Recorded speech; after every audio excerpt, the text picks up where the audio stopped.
across Tasmania, this is Tas News 24 with Kane Dello.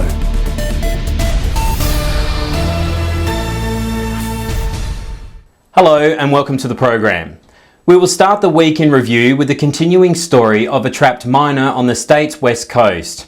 At around 4 a.m. on Thursday the 23rd of January, mining workers in the Henty mine located outside of Queenstown raised the alarm that a worker was missing. Pybar Mining Services CEO Brendan Rouse fronted media and advised the man who is missing had the role of loading a truck, and it was the truck driver who identified the man did not return back for the next load. Tasmania Police were first to respond to the incident. However, we have been told by a source who is employed as an emergency service worker that Tasmania's emergency crews did not receive call for help until 6:05 a.m. As you can see from the actual emergency pager message that was sent out and provided to us. This brings into question why emergency crews were told of the incident at the mine some 2 hours after it happened. Details given by Tasmanian Police Inspector Shane Lefevre to media was sounding promising at one stage, saying, "We're positive that he's certainly still with us, and we hope to get him out in the next half hour or an hour if possible." This is concerning that emergency personnel are saying these comments and knowing full well the family of the missing miner is watching the report. It doesn't provide any comfort to an already worried family who are searching for answers. Industry sources are now questioning where Inspector Lefevre got the confirmation in saying they would have the miner out in an hour, and who authorised Inspector Lefevre to make that statement to media. It was later on that the inspector took to the media once again and said, "We now have grave fears for this person's safety. We're obviously reasonably confident we could get to the area as quickly as we could and as safely as we could, and that was certainly that undertaken, and unfortunately we just haven't been able to find those signs of life that we were wishing for." We feel that officials need to know the correct information before jumping in front of the media's cameras. It's only fair to the family of the missing miner that they receive all the information in a correct form. Providing false hope to an already devastated family members is appalling. Tas News 24 would have asked the hard-hitting questions to police and mining staff, but unfortunately because we don't follow the scripts that mainstream media are instructed to follow, we are blacklisted from all press conferences. This begs to question how will the people of Tasmania get the real story if independent media are continually locked out.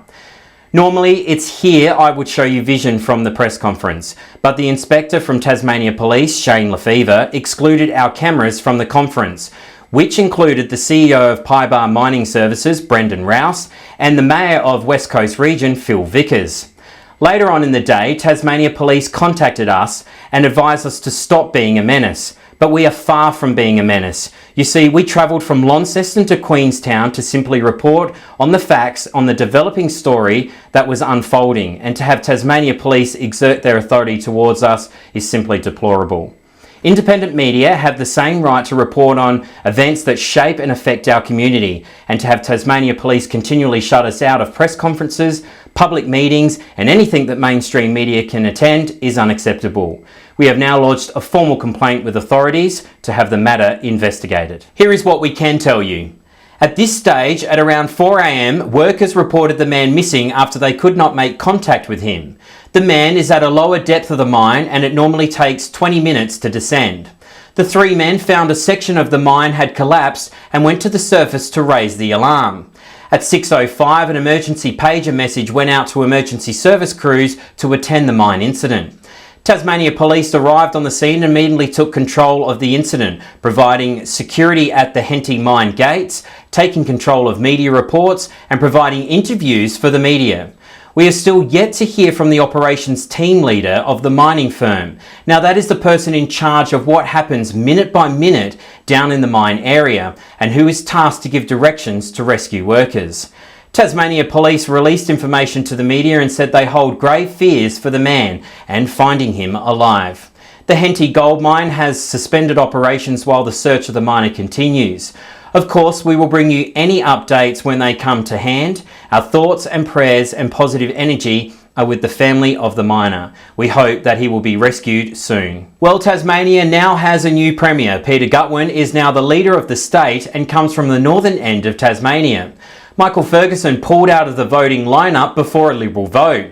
Mr Gutwein brings many years of political involvement within Tasmania, including looking after the state's finance books as Treasurer. Mr Gutwein said he is delighted to take on the role as Premier. Here is a short look at his media speech.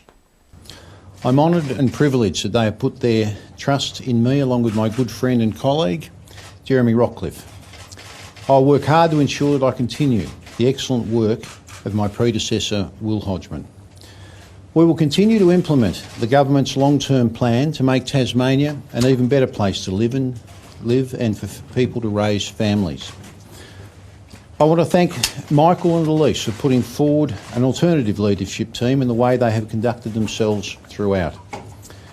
Michael Ferguson deserves special mention. I've long respected his capacity, his hard work and his intellect. And again make the point that I appreciate the disciplined and professional way that the discussions of the last 6 days have been conducted.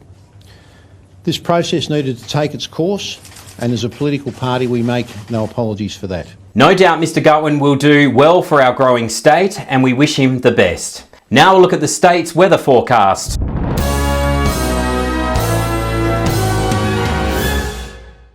For Launceston today, partly cloudy, slight chance of a shower, most likely in the evening with a top of 21 and an overnight low of 10. Today in Hobart it was partly cloudy, slight chance of a shower in the afternoon, going for a top of 22 with an overnight of 15. In Devonport, showers in the evening with strong winds, a top of 20 with an overnight low of 14. Tomorrow in Launceston, partly cloudy, medium chance of a shower, most likely in the morning and afternoon, looking at a max of 22 and an overnight of 14. In Hobart tomorrow, partly cloudy, winds northwesterly to 20 to 30 kilometres with a day temperature of 24 and an overnight low, it will be just 15. In Devonport, high chance of rain, partly cloudy, a chance of showers most likely in the morning and early afternoon, going for a top of 20 and a low of 14. For Sunday in Launceston, looking like a possible shower in the morning with a 40% chance of rain and a top of 23 with a low of 16. Hobart, partly cloudy, going for a top of 23 with an overnight low of 17, and in Devonport 30% chance of rain in the morning with a high of 20 and a low of 15. Now that's your news and weather update for now. We will continue to update the incident at Henty Mines as new details are provided to us, which will be on our website at tasnews24.net. I'd also like to mention from Tuesday next week, we will be launching our new Facebook page. There you'll be able to stay up to date with all the day's news, including live videos and stories that shape our state. Until next time, take care and enjoy your weekend.